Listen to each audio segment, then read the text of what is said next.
Welcome to this week's episode of Analyzing Chazal. This week we'll be analyzing the commentary of Rashi on this week's parsha, Parshas Beshalach. Let's go to the pasuk. Perek Yud Daled, pasuk Vav. The pasuk says, "Vayesar es richbo v'yes amo lokach imo."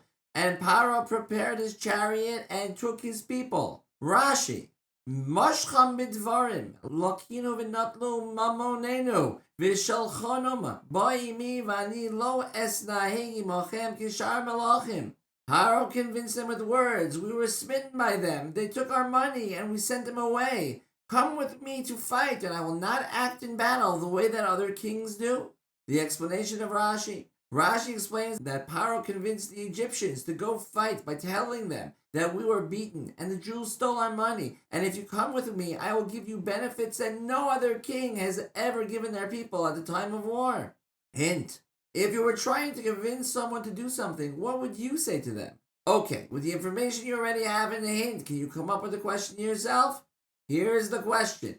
It seems that Paro, in order to convince the Egyptians to go with him to battle, not only needed to tell them about the benefits they will receive, but first reminded them about the bad Bnei Israel did to them. Was it really necessary to remind the Egyptians of something they quite well knew in order to convince them to go to war, especially since Paro was offering them unprecedented benefits?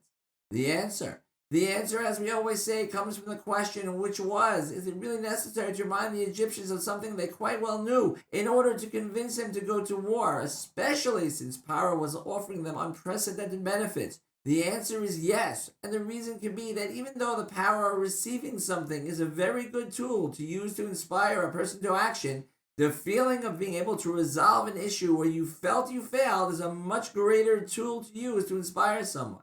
The practical application. In our lives, whether with our children, students, associates, etc., there are times we need to inspire them to action. We need to know that if a person has the opportunity to fix something they failed at in the past, that can be a much greater tool for inspiration than even giving them physical pleasures. Have a wonderful Shabbos, and we'll see you next week for Parshas Yisro.